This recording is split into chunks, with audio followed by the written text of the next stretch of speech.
Okay, in this video we're going to talk about function transformations in just a general sense. So, a few different types of functions we're going to take a look at here. So I'm going to just draw three quick little xy axis.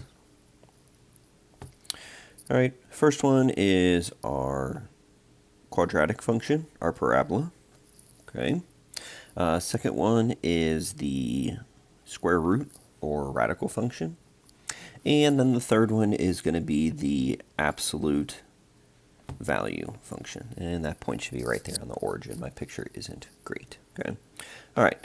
So let's say all of these are just kind of this. These are all the general parent function of these. So we'll call each of these f of x using that function notation there. Okay.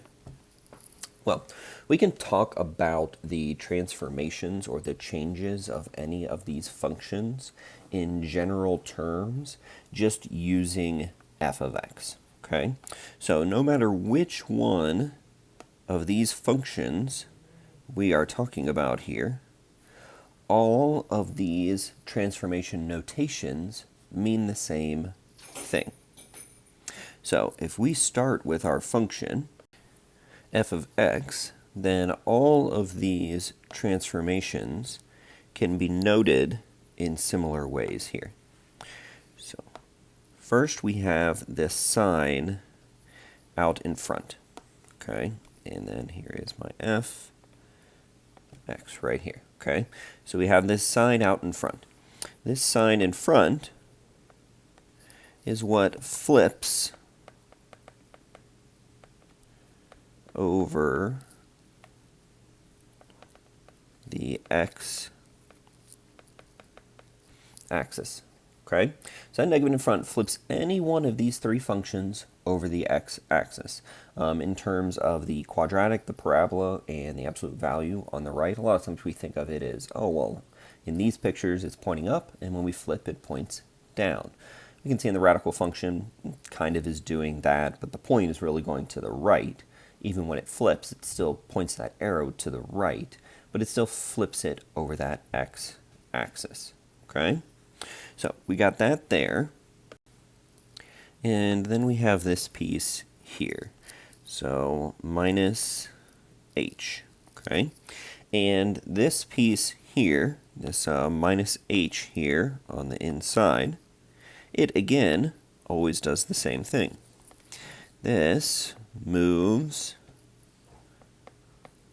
the graph left or right. So we can see x minus h, we might see x minus 3, okay? And that would move my graph, we hopefully remember a little bit from looking at it with the quadratic function there. X minus 3 would move my graph 3 spaces to the right. X plus 7 would move my graph 7 spaces to the left. All right, and then lastly, we have this part in the back, plus k. And this moves the graph up or down. So again, if that was outside there, note that part's outside of the parentheses there. If that was plus 6, that would move my entire graph up 6 places. If that was minus 9, that would move my entire graph down 9. And again, these rules down here at the bottom, these rules apply to any type of function with this notation here. So I gave you a parabola, quadratic function, a square root or radical function, and absolute value function. But there are many other different types of functions.